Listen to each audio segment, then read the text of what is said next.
Hello dear friends, I'm Samuel Moore and welcome to my Study with Samuel video series.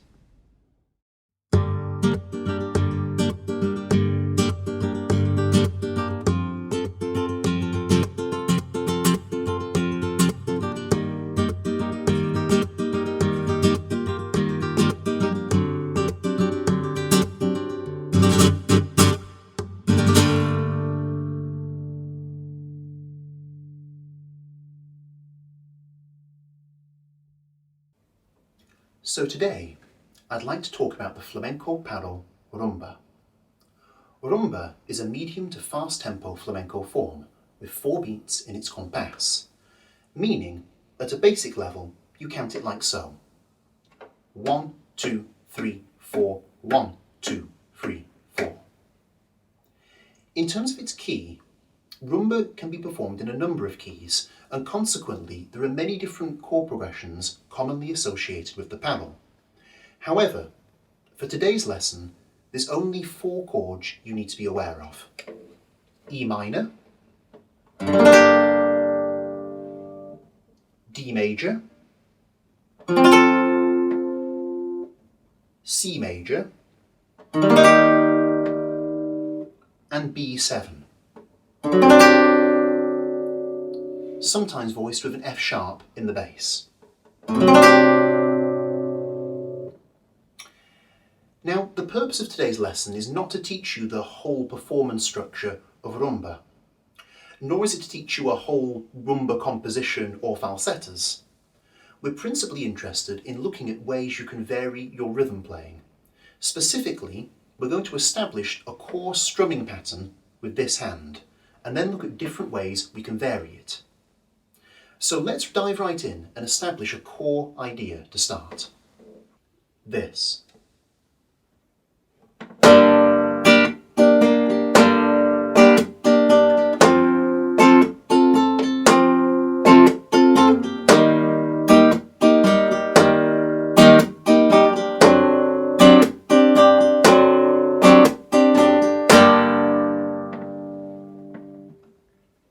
So, in terms of the left hand, we're going to keep things relatively simple. We're just going to loop round the chord cycle that we've just looked at, and we're going to move chord every 2 bars. So in other words, you're just going to do this.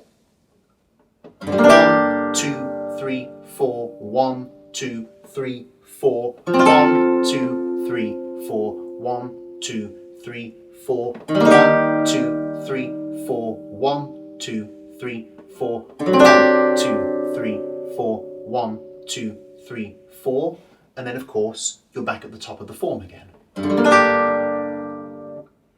So that's all that's going to be happening throughout today's lesson with the left hand. We're keeping it very simple. The right hand is where we really bring this to life. The core strumming pattern we're going to work with to begin with involves 6 movements of this hand. Let's break them down. The first thing we're going to do on beat 1 is a down strike with the thumb, down and across the strings, bass to treble. And at exactly the same time your thumb strikes down, this finger is going to tap against the body of the guitar. So in other words, it's this movement. So that's on beat 1. 1. Then, on the and of beat 2, you're going to bring the thumb up, treble to bass, across the guitar strings. And you can see, as I do that, I'm also bringing the arm further towards the sound hole. So I'm not going 1, 2, and, I'm going 1, 2, and. So, that's the basic idea so far. 1, 2, and. 1, 2, and. Then on beat 3, with the palm of the hand, you're going to lightly slap the strings over the sound hole. Not only is that going to mute the strings, but it also creates a really interesting percussive effect. So put that with what you've got already, and you get this. 1, 2, and 3, 4. 1, 2, and 3, 4. 1, 2, and 3, 4. 1, 2, and 3, 4. So far, so good. The final 3 movements are what people often find a little bit difficult. In order to do this, you're going to have to put your thumb on the 6th string, and you're going to slide the hand back down to this position. So you're going from there to there. And as your hand moves back, your index finger is going to go up, down, up. So up, down, up. Okay? And that's happening as the hand is in motion. Up, down, up. And you finish in this position. So put that with what you've already got and you get this. 1, 2, and 3, and 4, and. I'll do it a little bit slower. 1, 2, and 3, and 4, and. Now, playing that just as a one-time loop isn't that hard, but you've got to loop it. You're going to keep using this hand pattern again and again. So as soon as you've gone up, down, up, the next thing you're going to do on the next bar is go down with the thumb combined with the golpe again. So with that in mind, let's loop this simple pattern together. 1, 2, and 3, and 4, and 1, 2, and 3, and 4, and 1, 2, and 3, and 4, and 1, 2, and 3, and 4, and. Very simple, but very effective. Let's now bring the two hands together. So you're going to do that pattern with the right hand, and with the left, you're simply going to loop around the chord cycle E minor, D major, C, and B7, staying on each chord for 2 bars. Crucially, when using this hand pattern combined with these chords, you've got to be very careful about the first beat of each bar. The reason for this is quite simple. When the thumb executes its down strike, if you're playing the E chord, you can strike all the strings of the guitar and it'll sound good. However, if you're on the D chord, the 4th string is the root note of the chord, and therefore you have to strike from the 4th string downwards. If you add the 6th or the 5th string, it won't sound very nice. So be mindful of where you're striking. And similarly for the C chord, you see what I mean? You need to be on the 5th string there, and on the B7, 5th string.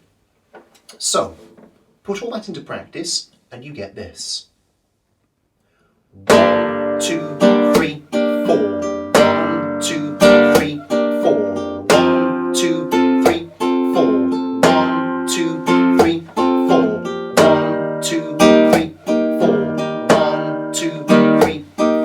1, 2, 3, 4. 1, 2, 3, 4. 1, 2, 3, 4. 1, 2, 3, 4. 1, 2, 3, 4. 1, 2, 3, 4. 1, 2, 3, 4. 1, 2, 3, 4. 1, 2, 3, 4. 1, 2, 3, 4. And finish on the E minor. So there you have it. That's the core idea we're going to be working with today. But I can't emphasize this enough. Don't rush ahead to the next part of the video.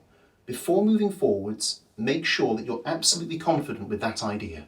It's only going to get more complicated from here on in. Before we continue with today's lesson, I'd like to do a quick shout out to let you know about my new Patreon account. For those of you who've never come across Patreon before, Patreon is a unique crowdfunding platform that allows artists like myself to offer exclusive content in exchange for monthly pledges.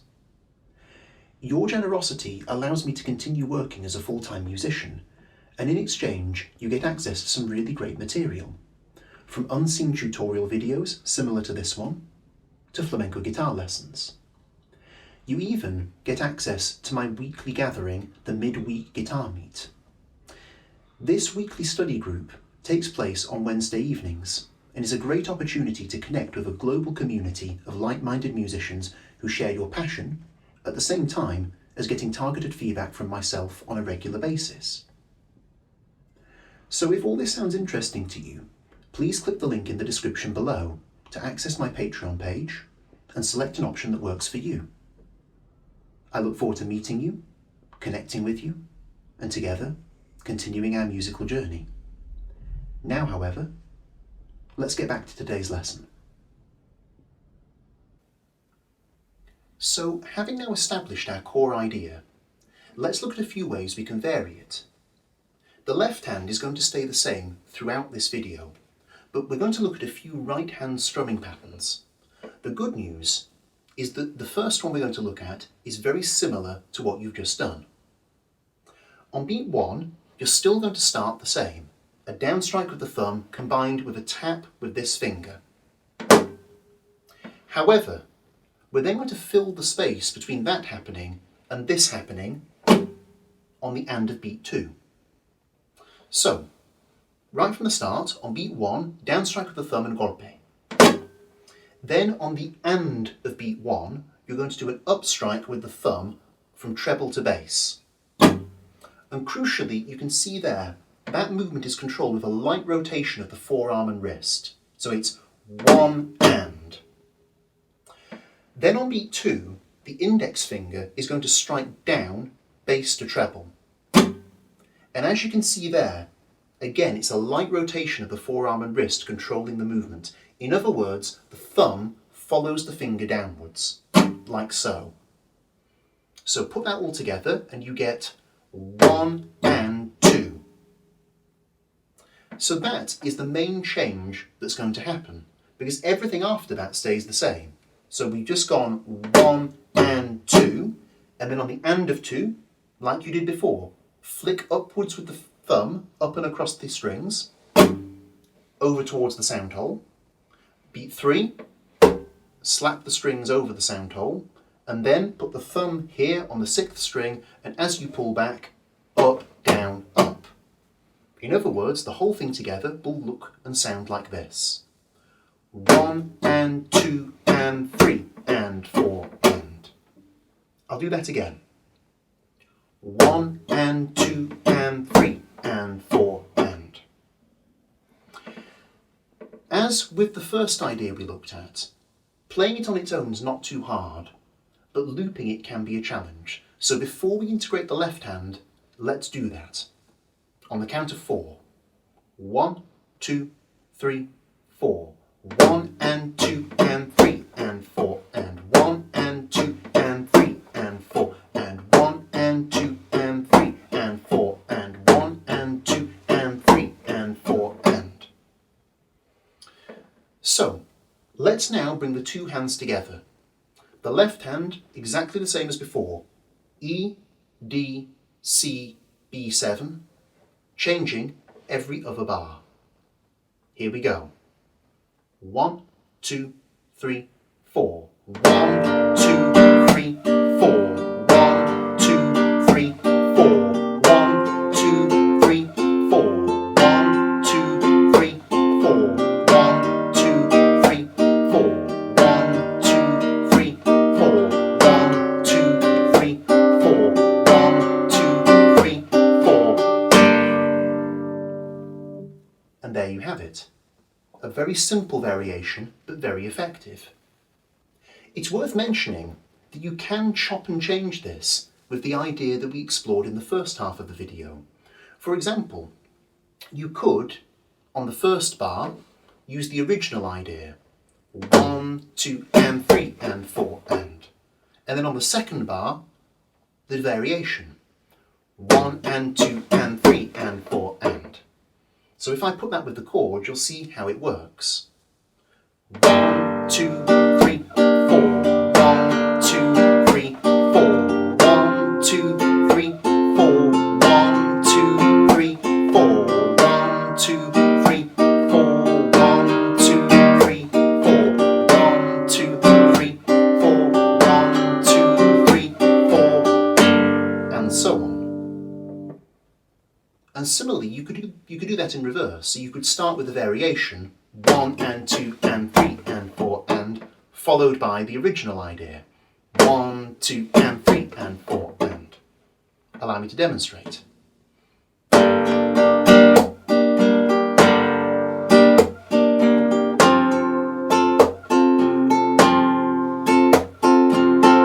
And so on.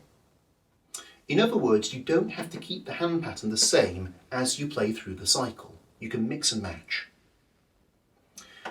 Let's now look at one final variation. The good news is if we break this down, it's relatively simple to do. However, it's a fair bit more complex than the pattern you've just learned, so pay attention. What we're going to do is something relatively straightforward. We're going to have essentially 4 blocks of information that we're going to process. The first block is exactly what you did previously to start the phrase. 1 and 2 and 3. So in other words, a down strike with the thumb combined with a golpe, and then up with the thumb, down with the index, and then as you come up with the thumb, come across the body of the guitar, and then slap on beat 3. So in other words, we start exactly the way we did in the previous example. 1 and 2 and 3. We're now going to do something clever. We're going to link bar 1 with bar 2. So what we're going to do for our second piece of information is we're going to go up with the index finger and down with the index finger as we move the arm back towards this position. So it's going to go up, down, and you'll notice for each of those movements that slight movement of the wrist and forearm controls the movement. Up, down, and then we come up with the thumb where we come back across the body of the guitar, and then we land with the slap on the strings. So in other words, it's going this way, up, down, and then going this way, up, tap. So up, down, tap. Up, down, tap. So put that together with what you've already got, and you get this. 1, 2, 3, 4, 1. The third chunk of information, you repeat exactly what you just did again. You go up and down with the index finger moving this way, and then flick with the index finger back this way and tap to end. Up, down, tap. So put that with what you've already got. 1, 2, 3, 4, 1, 2, 3. Let's do that again. 1, 2, 3, 4, 1, 2, 3. The final piece of information, we end as we do normally. We put the thumb back on the 6th string, and as we pull back to this position, we go up, down, up with the index. So the whole thing together is 1, 2, 3, 4, 1, 2, 3, 4. I'm going to do that one more time, but without me counting.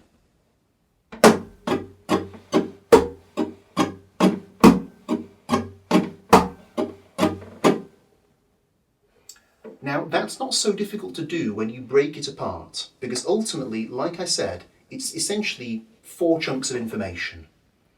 1 and 2 and 3, and then the bit that goes up, down, tap.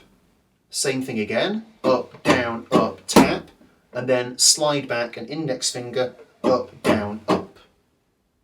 So remember it as those 4 blocks of information, and it'll work relatively well. Before we start bringing the chords into play, let's just loop round that. Here we go.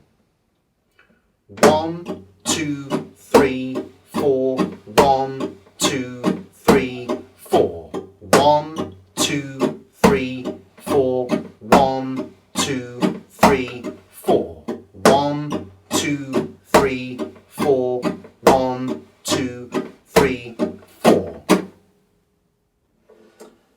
Having now worked on that meticulously. Let's now put the chords with it. The left hand's going to stay exactly the same.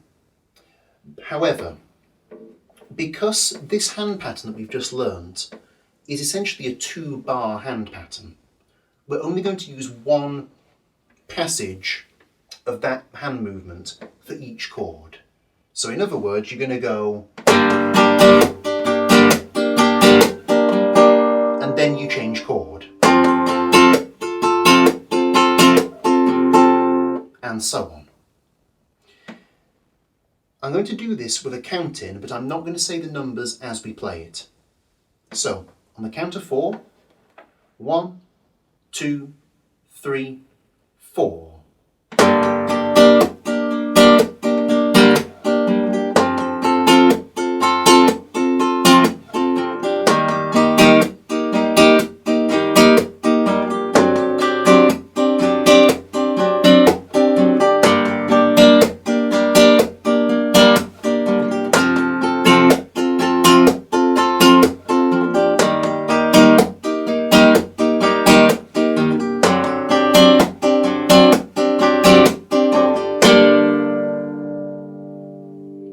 So there you have it, a more complex strumming pattern, but one that can work really, really well if you add it into your playing. So, to conclude, I'm just going to show you what happens when you start bringing all these ideas together.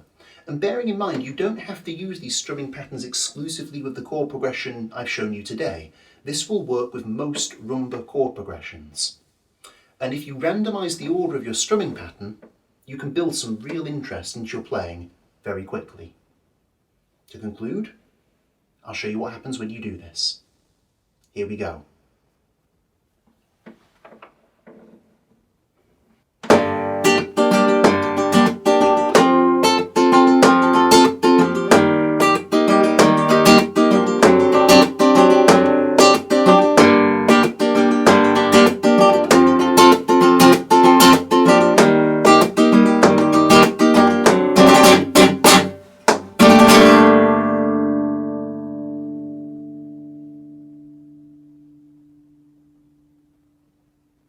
Well, my friends, I'm afraid that's all we have time for today. But if you enjoyed today's video, please subscribe to my YouTube channel and hit the bell icon to receive notifications. There'll be more videos coming soon. If you're interested in studying with me on a more one-to-one basis, you can book Zoom and Skype lessons via my website. A link is in the description below. Until we next see each other, however, you stay safe, and as always, thank you for watching.